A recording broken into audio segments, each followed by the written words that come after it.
Alright. Now that my computer's fixed, now I can start uploading again. What's this about a new Sonic game?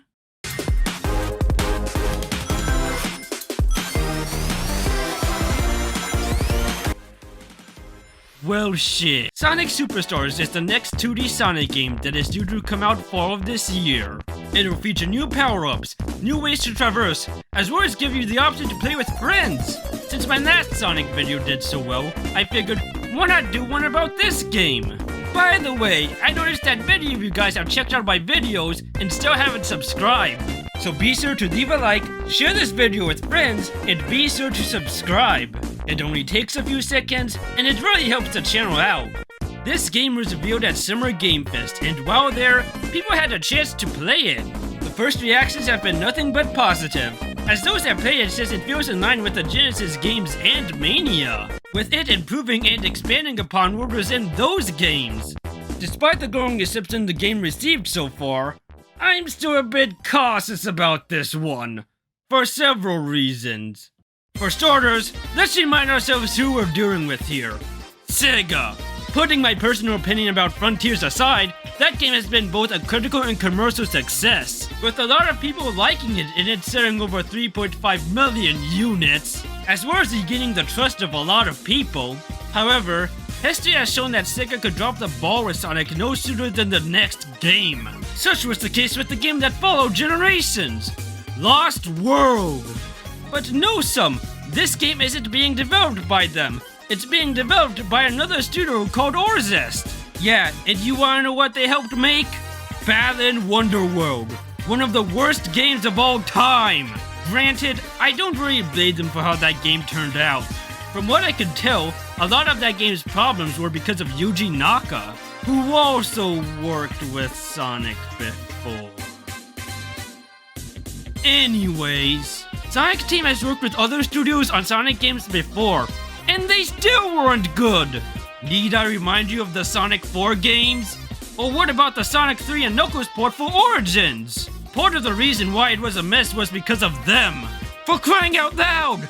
They even introduced problems with that port!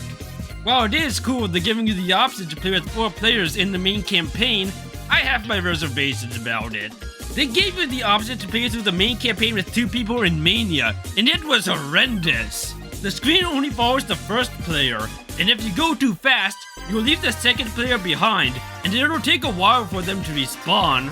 And it's even worse when you transform, since player 2 will always be left in the dust considering how fast Super Sonic is, which doesn't help by the fact that they can't transform. And it's even more bizarre since this mode can only be played locally. It's so weird because I feel like this mode would be better suited for online since everyone would have their own screen. And let's not forget the biggest bone of content. The game costs $60! Now, some people are saying that the reason it's priced so high is because of the movies and Frontiers. Because of their success, they helped put the Sonic brand in a better state. So they had to market at full price to reflect the state of the franchise. Okay. Still doesn't change the fact that it's a fully priced game! It has me wondering if they're going to be able to justify that price tag. Mostly because one of the main complaints about Origins was that it was overpriced. Is it going to be a similar situation with this one? And it wouldn't surprise me if they made a plus version for this game like they did with Mania and Origins. Now, I'd like to use this time to address something from the comment section in my Origins Plus video. Some people have pointed out that when Mania announced their Plus version, no one really seemed bothered. But when Origins announced theirs, a lot of people were mad. So what's the difference? Especially if they're going to do the same thing with Superstars? Well, the answer is simple. Mania felt complete, while Origins didn't. Like I said before, Origins wasn't able to justify its $40 price tag, which is something a lot of people agree with. It felt incomplete, with the content that feels like it should have been in the main game put into the Plus version. Meanwhile, Mania was able to justify its $20 price tag, as not only was it a great game, but felt complete.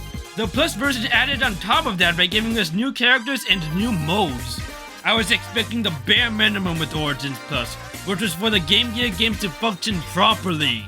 But they couldn't even do that as both the audio quality and performance for these games are horrible. Not to mention, a common issue is that some of them suffer from screen crunch, which was an issue I brought up in my last video. The Game Gear versions of these games had this issue, while the Sega Master System versions didn't. So yeah, you can see why I have my reservations about Superstars. Despite all the negatives, there are positives here that do give me hope for this game. For starters, the game will have 12 zones, and from what I heard, they're going to be massive. I know some people were worried about the number of zones since there was a rumor going around saying there would only be 8. Glad to hear that they nipped that rumor in the bud. On top of that, there are going to be different ways to traverse the levels thanks to the emerald power-ups. They look really cool, and I am curious to see how they'll play out. There's also going to be some sort of PvP mode, which also has me curious on how it's going to play out. It looks like they're experimenting a lot with this game, which I'm all for.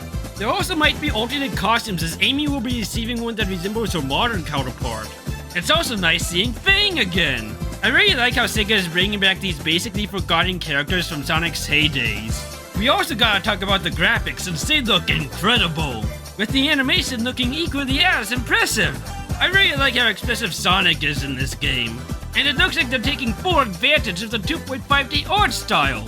But let's not forget the best piece of news, and that is there will be no returning stages in this game.